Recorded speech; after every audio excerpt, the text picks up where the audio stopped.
Hey friends, so I had a little bit of time today. I figured I would come to you guys with like a more personal video instead of my normal, um, TikTok reactions and then commentary. So I've been seeing a lot of conversation about people, like women pretty much getting shunned for not wanting to have kids. And I don't think it's fair. I feel like as a parent, I'm a mother of four. As a mother of four, it's really difficult to care for all of these little people, right? Like financially, mentally, there's a lot of guilt involved. There's a lot of expected perfectionism. And I'm not even talking about what society puts on us. I'm talking about like what I put on myself. And I have help. Like, so I can't imagine. I always say, like, I feel like as women of color specifically, we get gaslit a lot as far as single mom culture goes.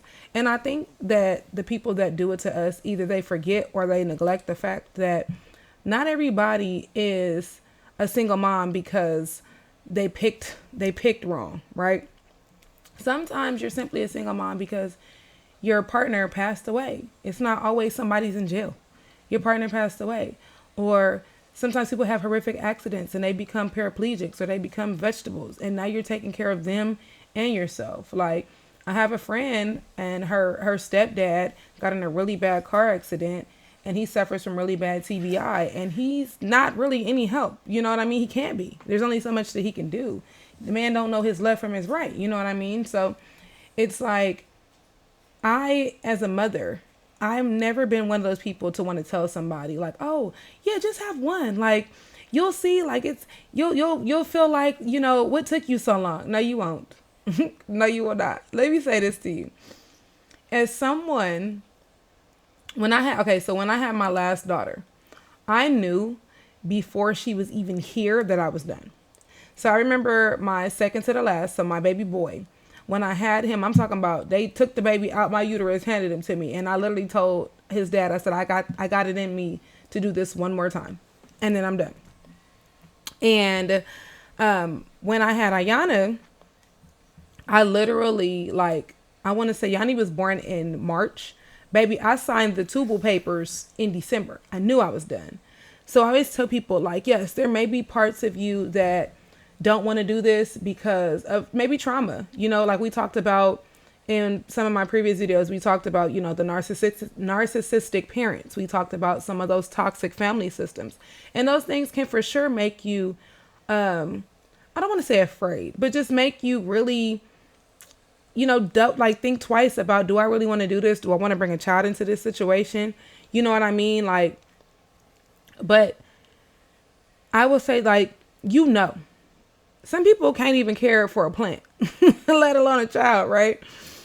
And I've been so overstimulated lately. So let me just speak for myself really quick. I've been so overstimulated lately, you guys. Like, my last two are 4 and 6. Junior just turned 6 on Saturday. And the hardest thing for me is when they get up in the morning and they're still sleepy and it's the whining and the crying instead of just asking for help. Oh, that drives me up the wall. There have been times where I will get so irritated and I have to tell my husband, like, or I'll fuss at him and I'll be like, well, you don't have to deal with this in the morning and it's quiet on your car ride to work. You know what I mean? And I've had to just learn to start telling him, like, I'm overstimulated. And then another thing is, y'all, we don't have a village anymore. We used to have a village. Like, I get so frustrated. This is why a lot of my videos have become about the older generation as well, because I get so frustrated at them when they're like, well, what's so hard about it? I raised you, yada, yada, yada, yada, yada. Well, first and foremost, a lot of y'all are not the same grandparents that we had. Let's keep it a buck. Like, there is no all the cousins go to grandma's house. Like, I remember my grandmother, she worked for a utility company when I was a child. And she was like the head of the carpool. So she had this really, there's something in my eye. I'm sorry, y'all. She had this like really big like van, right? And she would literally like pack up all the grandkids, put us in this van and go find something for us to do for the weekend. Y'all, these parents ain't doing that. These grandparents are not doing that. Like, My father lives out of town, but when my dad is down here, he makes it a point to spend time with my kids. My dad really is the old school grandpa that will like want to send for my kids for the summer. But a lot of us don't have that. A lot of these grandparents are not hands-on anymore. A lot of them would rather just throw money at your kids. You know, it's not a lot of them. There's not really much of a village anymore. And then the sad part about it is like, yes, we're the village, but all of us are busy. So it's like, I think about, what was that movie called?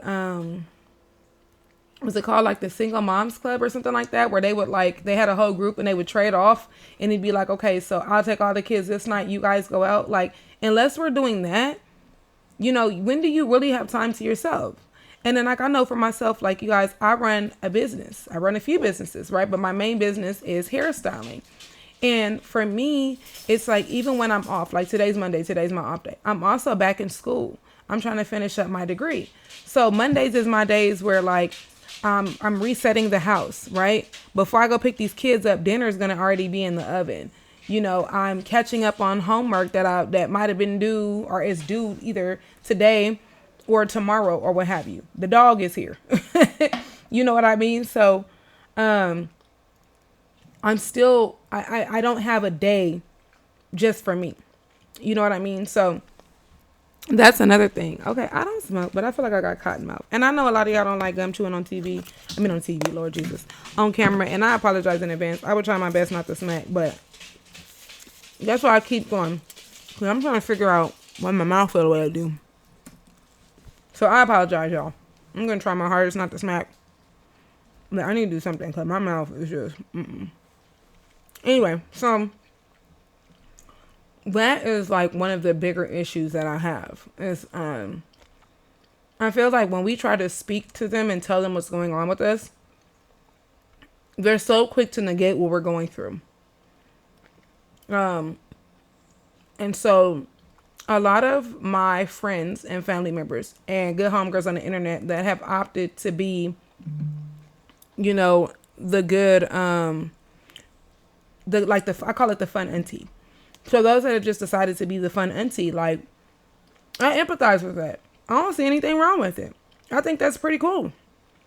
And if you notice, like, their skin is usually clearer, unless they got a nigga stressing them out. Their skin is usually clearer. They're a lot happier. You know, like, I think that we need to normalize, because it's not a decision that we made, making other people feel like they're wrong for their decision. Or they're wrong for doing what's best for them. And I don't think that that's fair. I also feel like society is trying to gaslight us into having more children because we're not. And I think it's very smart for us to say, hey, you know what?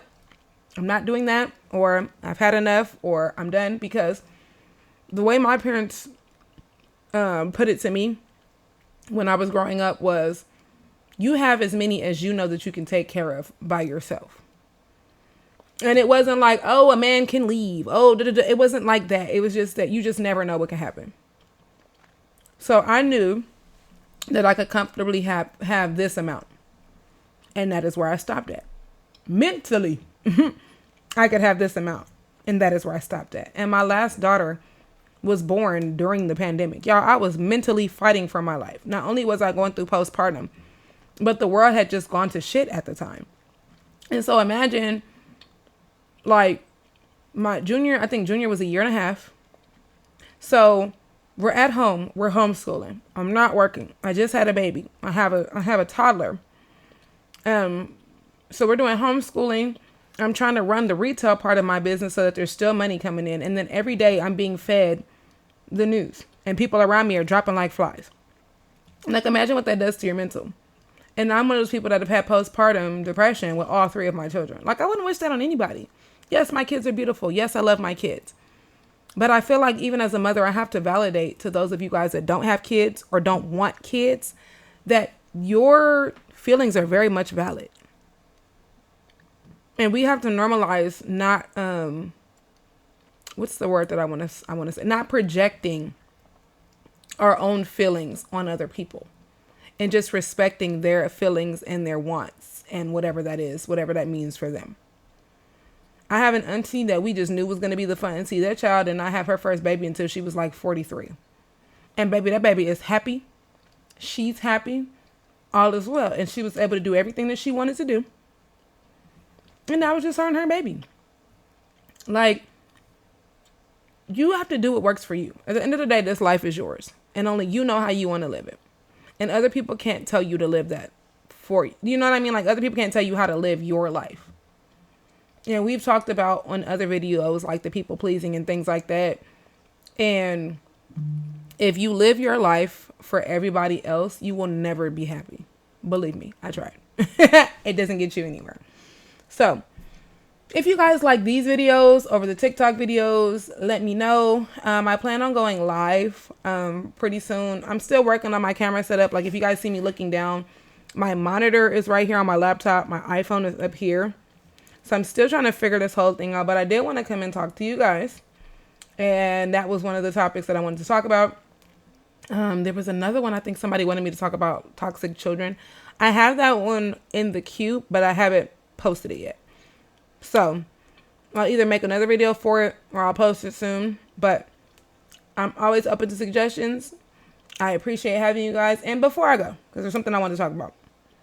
Everyone is welcome here, right? This whole entire page is about community. We talk about everything. We talk about whatever's on my mind at the time. We talk about my weight loss journey. We talk about a bunch of things, right? Obviously, most of the things that I speak on from personal experience or from an observational point where I've seen these things with somebody else, right? I say that to say this. There are 1,000,001 people on this app. I am not here to please anybody. I am simply here to be myself and align myself with the correct people. So if my views and values don't align with yours, I'm perfectly fine with that. You are welcome here if you so choose. However, we do not invalidate anyone's experiences on this page. There was a lot of older folks, and I'm saying this as a 34-year-old. There was a lot of older folks that thought it would be very cute to hop in my comment section and dump. If your relationship or lack thereof with your child hurts you, I'm very sorry to hear that. But you do not get to negate other people's experiences because of something that you had going on. Let me also segue into, because I think that you guys missed this mark. A lot of you all have gotten in my comment section and start talking about all that you've done for your kids. And not once have you acknowledged, with the exception of one person in my comment section, not once have you acknowledged the part that you played. None of us asked to be here. Just like you didn't ask to be here, your children didn't ask to be here. If your child has the wherewithal about themselves to say, hey, I really want a relationship with you, but the things that have happened to me in my past are hurting me and I need to come talk to you about it. Instead of you getting defensive and telling us what we did or what you did, or what you did or didn't have, or all this money that you spent, actually sit down and listen. Because a lot of the times what's happening is this is their final try with you before they go no contact. And I have a whole nother video on that we're going to be getting to about why millennials and Gen Z are going no contact. It's not us throwing a fit. It's literally that it's a lot less hurtful for me to not deal with you than it is for me to deal with you. So that's a little food for thought. You don't have to agree with me. I'm not looking for yes men. It took me a whole lot of work and I'm very much secure within myself. But what we will not do here is we will not be catty. We will not be rude. We will not be the pot calling the kettle black. We will not be any of that. If you don't agree, that's fine. Another thing, clearly I am a black woman. Okay? I mix with other things way somewhere far down in the line, but I am a black woman. I am a black woman. I present as such. I am very happy to be a black woman. When I post certain videos and I target them towards my community, that is not me being exclusive. That's not me trying to exclude anyone from the conversation. So I don't need you guys to come telling me, oh, this happens in every community. I'm very well aware. My in-laws are Mexican. I went to school with everybody and their mama.